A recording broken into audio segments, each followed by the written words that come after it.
In today's Final Touch, she may be the oldest living person in the world. Julia Flores Coluc was born on the 26th of October, 1900, and today she still sings every day. She strums the 5 strings on her tiny guitar despite a recorded age of almost 118 years. In her long life, she's witnessed 2 world wars, revolution in her native Bolivia, and the transformation of her hometown from 3,000 people to a bustling city of more than 175,000. These days, she enjoys her dogs and cats and her rooster. She's lucid, full of life, and loves a good cake.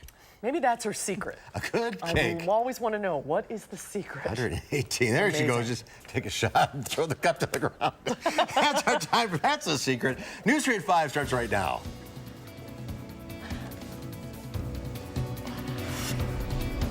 Right now at 5, a local troubled assisted living center has had its license revoked. We will have the very latest. Hundreds of people were stuck on Amtrak trains in Wisconsin. Flooding. We'll hear from the passengers. And dozens of people are still without their homes tonight after their building was evacuated after the flooding in Madison last week. This is News 3 at 5. Thanks for staying with News 3. New information tonight as a troubled Sun Prairie assisted living facility has had its license revoked. The Wisconsin Department of Health Services says new violations from Faith Gardens has led to the license revocation. This is the same facility where 84-year-old Alice McGaw was found dead outside of the building in December. She died of hypothermia. One new violation says staff failed to administer a life-saving seizure medication to a patient for months.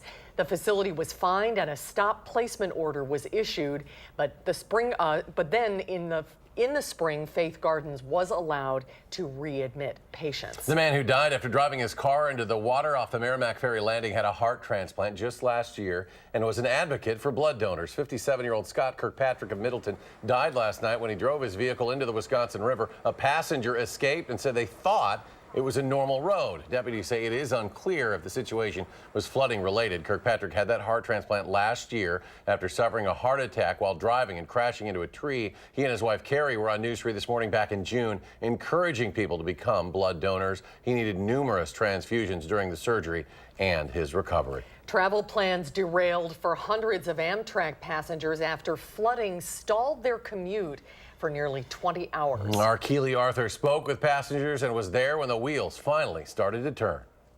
Most of the 200 passengers on this train were headed to Portland, Oregon. Little did they know, thanks to Mother Nature, they'd be spending the night in Portage, Wisconsin. And it's not Amtrak's fault, you know, it's Mother Nature at her best, you know. 200 passengers each with a reason to head out west. And Dennis Tim has a good one. My daughter's getting married in Washington State. Not one to normally travel and looking for something more leisurely. Yeah, I just had surgery a couple weeks ago. He decided to hitch a ride with Amtrak. This was our best option. I'm with my aunt and uncle, and we're going to the wedding, and we just thought the train trip would be fun and everything, so. But as they say, the best laid plans often go awry, as parts of the laid down track flooded, putting Tim and more than 200 others at least a day behind schedule. Most people on the train are understanding that it's not Amtrak's fault. And, you know, what can you do? I mean, when it pours, you know. With the wedding bells set to ring Saturday, Tim says crews with Canadian Pacific have plenty of time to ensure he walks his little girl down the aisle. They got to wait for the water to subside a little bit to do what, you know, to fix what they can and see what there is, you know. And just after noon Wednesday, this train finally took off. It's been fun. In Portage, Keely Arthur, WISC News 3. And a second train in Toma filled with just as many passengers was stranded, got up and running again about the same time. Let's get a first check on the weather now. Dave Caulfield is in the Weather Center. Dave? Well, Susan, we haven't had any rain today, so that's the good news. A chance to dry out, a well-deserved chance to dry out across southern Wisconsin. Lots of sunshine today, and these clouds on visible cloud track not producing any rain, and they'll stay that way into tomorrow as well. Doppler track has been quiet. and that will be the case into Thursday. Live look in Madison, the WISC-TV Skycam. A few clouds, but really lots of blue sky and sunshine right now. In the upper 60s, north wind at 8 miles per hour. That dew point much better in the mid 50s. Temperatures are in the upper 60s, and some of us have cracked into the 70s, especially closer to Monroe and Janesville. Dew points, though, some in the 40s, closer to Black River Falls, and in the mid 50s. Look at this dew point change. You could really feel that sigh of relief as you stepped outside today. About 15 to 20 degrees less humid compared to this time yesterday during the rain. This evening, mostly clear and cooler. No rain to worry about. Temperatures falling pretty quickly through the 60s into the mid 50s. We'll talk about another dry day tomorrow and the next chance of rain arriving Friday in your first alert forecast in just a few minutes. All right, thank you, Dave. Governor Walker has declared a statewide state of emergency due to the most recent severe storms, flooding, and tornadoes all across the state. One of the counties hit hardest by the most recent storms is Sauk County, and our Amy Reed is in Reedsburg with more on the flooding this afternoon. Amy? Yeah, we're right by the Baraboo River, I guess I should say, in the Baraboo River. Right before 4 o'clock, it was at about 21 feet, just below 21 feet, but it's gone up a little bit since then. It's rising at about 3 inches an hour. We'll take a closer look now of where the water is hitting on the bridge. Now, this is the main road through Reedsburg, and with the water coming up about 3 inches an hour, it looks like it could be a few hours before it comes up over the edge onto the road. Now, the mayor told us that the city is trying to not have to close the road. Even if the water does come over, he's hoping to be able to keep at least the middle lanes open. Now, there are people sandbagging around town getting ready for more water. The mayor said people know what to do because if you'll remember, they've been through this before. We've done a lot of reflecting from the last flood in 2008, and we've definitely are a lot more prepared this time, and we're more prepared to make sure people knew ahead of time what was going on. Now, this influx of water is coming from the Hillsborough Dam. More is expected to come before the predicted crest at about 6 or 7 tonight. It already crested down the road in Laval at about 7 this morning. Now, since then, the water has gone down in Laval about 4 inches. So the mayor here in Reedsburg is hoping for the same decrease. We're going to stick around and see if that comes. Back to you. Let's hope so. That is an unbelievable sight to see, isn't it? It's so close to the top of the bridge.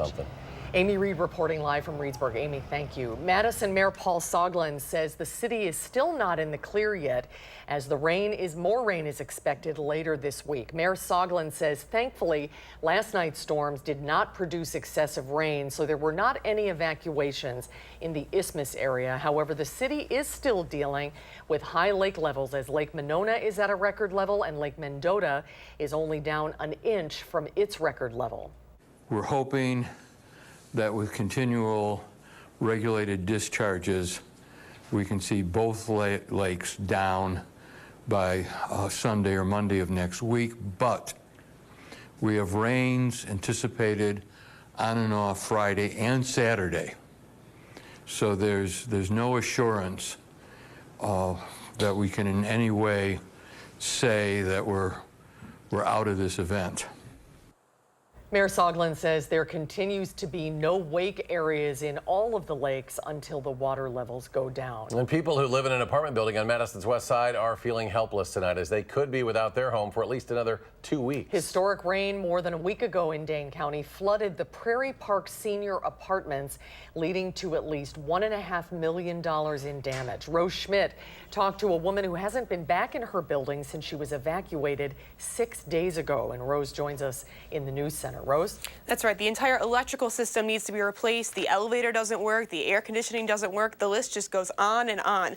But this means more than 100 residents have to live elsewhere and don't know when they'll be able to move back in. The flooding started in the building's basement after rains last Monday, soaking the electrical panels. The residents had to be out Thursday evening after the Madison building inspectors determined the building to be uninhabitable. City officials say they're doing everything they can to get people back inside as soon as possible. The residents are all 55 or older. Many are elderly, have disabilities, or are low income. I'm very lucky in that I have family, and I'm able to still get help, you know, I can talk to agencies. There are a lot of people alone who don't have the ability or any knowledge, no idea what to do. And the corporate office told News 3 today that they're not charging the residents rent while they're displaced, and a few people at a time are being allowed back in to grab belongings. The housing company is offering $500 gift cards and care packages as well. Our attempts to contact the property manager there have been unsuccessful. City officials say the parts have been ordered and they're hoping to have things fixed by next Wednesday, but the corporate office told me that the earliest residents will be able to move back in is 2 weeks from now. So a long time. That is a long time. Rose Schmidt in the newsroom. Rose, thank you. And city officials are asking for business owners who suffered flooding damage to contact them. The city wants to start identifying and documenting just how the flooding has impacted our business community. Any business owners who were affected by the flooding should complete an online survey for the city. That survey will remain active for several weeks to give the businesses a chance to complete it once that flooding has subsided. The rain we've seen in Dane County doesn't just affect people living here. Officials in Rock County are also planning for flooding as well. They've set up 6 sandbag locations today in Janesville, Beloit, Newville, and Evansville. Problem areas for flooding include the Rock River and Lake Koshkonong. Rock County officials say when they start to see rain to the north of them, they know they'll eventually see the effects of the flooding. We watch it very closely what happens to the north because we recognize that it's all going to be eventually hitting our river system. And so it's certainly something that we pay close attention to, especially when you're seeing heavy rains down in our area as well. Coming up at 6, we'll hear from businesses along the Rock River as well as homeowners along Lake Koshkonong about more about what they're doing to prepare. Now, there are several highways closed across the state due to flooding. In Dane County, Highway 14 still closed between Cross Plains and Black Earth. That'll be a while. In Juneau County, Highway 12, 33, and Highway 80 near Elroy. In Marquette County, parts of Highways 22 and 23 are closed with no detours currently. And in Sauk County, Highway 23 in Reedsburg, Highway 33 near Wanawak are still closed. We'll keep you updated on highway closings. You can do that on our website. Just go to channel3000.com. And the Red Cross has shelters open for people displaced by the floods and storms. There's a shelter in Reedsburg at the high school there in Sauk County, Montello Elementary School in Marquette County, and in Dane County, a shelter remains open at Madison West High School. There are also shelters at Wanawak High School and Elroy Elementary School. More to come on News 3 at 5. Up next, after years in the making, work on a new job center in Madison on the west side finally underway. We'll tell you what services it'll provide. And the Green Bay Packers front office makes some moves as one quarterback gets traded and another gets paid. And on Wall Street, the Nasdaq adds almost 80. The S&P jumps 16.5. Both closed at record highs for the 4th straight day. The Dow Jones closed up more than 60. We'll be right back.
The remodeling project for a new job center in Madison is underway. The former Griff's restaurant by Elver Park will be converted into the Park Edge Park Ridge Neighborhood Employment Center. It will offer training programs for jobs in healthcare, IT, construction, and the insurance industry. Job seekers will also learn how to create a resume, how to brush up on their computer skills, and interviewing skills. This has been a long day coming, and today we put a shovel in the ground to begin work on this employment and training center. So I'm so thankful that the city believed in the Urban League, but they also believed in this neighborhood. The city is providing funds for running the facility, and the Urban League is responsible for staffing. The Green Bay Packers and star quarterback Aaron Rodgers have agreed to a record-breaking contract. The Packers and Rodgers agreed to a 4-year extension. It's worth $134 million, but could be up to $180 million in total compensation. That deal will run through the 2023 season when Rodgers turns 40 years old.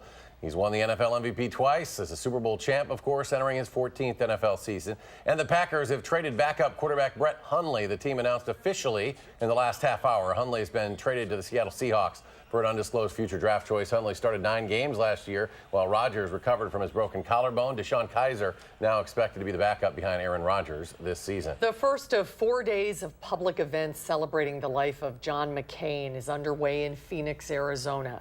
People stood on the side of the road to salute the hearse carrying Senator McCain's flag-draped casket to the Arizona state capitol.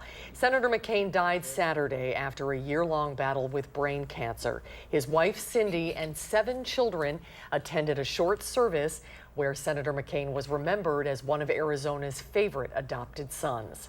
Imagining Arizona without John McCain is like picturing an Arizona without the Grand Canyon. It's just not natural. Today would have been John McCain's 82nd birthday. Another big departure from the Trump administration has been announced. The president confirmed his administration's top lawyer would depart soon, tweeting, quote, White House counsel Don McGahn will be leaving his position in the fall, shortly after the confirmation, hopefully, of Judge Brett Kavanaugh to the United States Supreme Court. I have worked with Don for a long time and truly appreciate his service. There is speculation it was McGahn's reported 30-hour interview with special counsel Robert Mueller in the Russia investigation that has drawn the ire of the president. Let's head out to the weather patio. Dave Caulfield is watching the forecast, and it is refreshing out there this afternoon. Yeah, we had all that Packer football news earlier in this block, and it really does feel like football weather outside, like fall. It feels fantastic, and someone on Twitter said to me today, if we could just get about 6 to 7 days of this in a row, we would be golden, as the flooding situation doesn't really look like it's going to get any better because we do have some more rain on the way for Friday and Saturday. Right now, though, we're getting a chance to dry out, which is good. High pressure is dominating the weather pattern for much of the Midwest, so quiet conditions out there. As we zoom in, we could see it's been quiet across southern Wisconsin, which we really need that pattern to stay in place. Unfortunately, that doesn't look that likely, and don't get used to this fall-like weather because warmer temperatures are on the way starting this weekend. So we still do have those flood bulletins, that flood warning for the area that just saw so much rain over the last couple of days. That goes until late tonight at the earliest, and probably will be extended even further into tomorrow and possibly even further than that, but we'll keep an eye on that. We're also keeping an eye on August precipitation for Madison, about 10.5 inches of rain so far this August, and we could actually add to that total on Friday, and we definitely do not want to add to that total at this point. Just so much rain has fallen, not just across Madison, but across Dane County and other spots north of Dane County. Really, all of southern Wisconsin has been socked in with the rain this August, and it's now the second wettest August in history for Madison. The only time we had more rain was back in 2007, where we had over 15 inches of rain.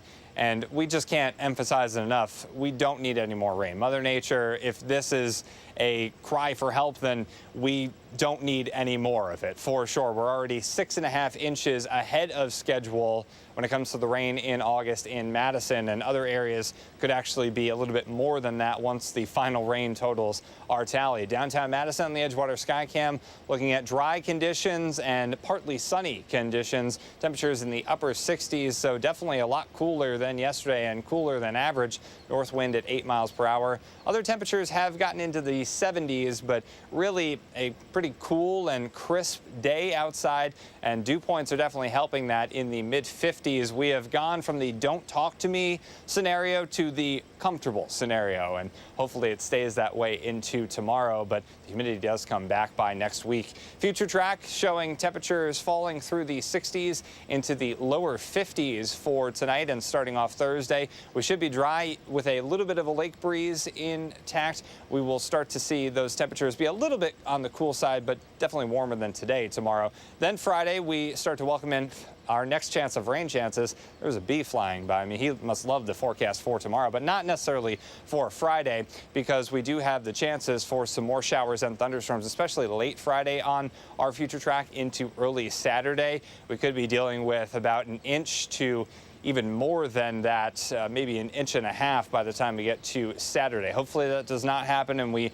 avoid the heavy rain totals once again in Madison. The humidity will be less, which is good news, but we still have to take caution when it comes to any rain chances with how much rain we've already received. 51 for tonight. We'll go to 73 tomorrow, mostly sunny and pleasant. A quick look at your 7-day forecast showing temperatures going up as we head into this weekend in the low 80s by the weekend. And of course, we have that chance for showers and thunderstorms Friday into Saturday. Sunday, just a slight chance of showers and storms, but unfortunately, right now, the models are setting up a stationary front across southern Wisconsin, the absolute last thing we need into the first week of September, which could bring us lots more in the way of rain and thunderstorm chances and possible rain totals. This is the Merrimack North Shore right now on our traffic camera, but still lots of roads closed due to flooding. We've seen slight improvement in that area, but you're definitely going to want to check and plan for extra time if you are traveling. Still have that closure on Highway 14 from Middleton through Cross Plains, and also some numerous closures downtown. The Beltline is definitely looking slow, especially in the midsection, as you might expect for this time of day. 17 minutes, so running slow from Verona Road to John Nolan eastbound with an average speed of around 15 miles per hour. We'll enjoy this dry weather, every drop of dry weather that we can get before more raindrops possible on Friday. All right, thanks, Dave. Thanks, Dave. Ahead on News 3 at 5, how a new drug could help MS patients. That's after a quick break. Stay with us.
A new drug for multiple sclerosis is showing promise. CBS correspondent Wendy Gillette shows us why this could be a big step forward for patients. 70-year-old James Bingham was a professional classical singer for 30 years when his voice started to fail him. I couldn't control my voice, and it was interfering with my profession and my money-making. Keep him up. In 2012, he was diagnosed with progressive multiple sclerosis and eventually couldn't sing anymore. He decided he wanted to help others by taking part in a new study at Columbia University Medical Center, testing an experimental drug called Ibutolast. It's actually part of my healing to be able to extend myself away from myself and feel like I am doing something for other people. Dr. Claire Riley authored the study, which found the drug slowed brain atrophy or shrinkage by almost 50%. This is a very exciting result. Dr. Riley says more research is needed to see if the drug actually improves MS symptoms and slows the disease. Walking or thinking, controlling your bladder, controlling your coordination. So all the wonderful things that your brain and spinal cord does can be affected. The study was funded by the National Institutes of Health. It involved 255 MS patients from 28 centers around the country. Bingham doesn't know yet if he received the drug or a placebo, but he's grateful the research is being done. I hope that that step brings us closer to a cure for multiple sclerosis. A disease he says needs more treatment options. Wendy Gillette, CBS News, New York. Researchers say patients tolerated the drug and did not have serious side effects. Stay with us. We'll have another check. Dave will join us. Another look at the forecast in a moment.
Tonight on the CBS Evening News, final farewells begin for John McCain as his family mourns their loss.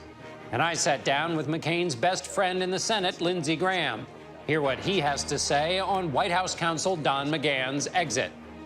A dangerous heat wave continues to blanket the eastern half of the country. We'll have more on the dozens of states under a heat advisory. And malice over mollusks. British and French fishermen out for each other's scallops. Tonight on the CBS Evening News. Here we're drying out and feeling like fall today. Yeah, it feels so nice outside. It will continue to feel that way into tomorrow as well. Doppler track is quiet. Live look in Platteville, lots of sunshine. Rain chances come back on Friday. Dave, thanks. We're back in 30 minutes with more updates. CBS Evening News is next.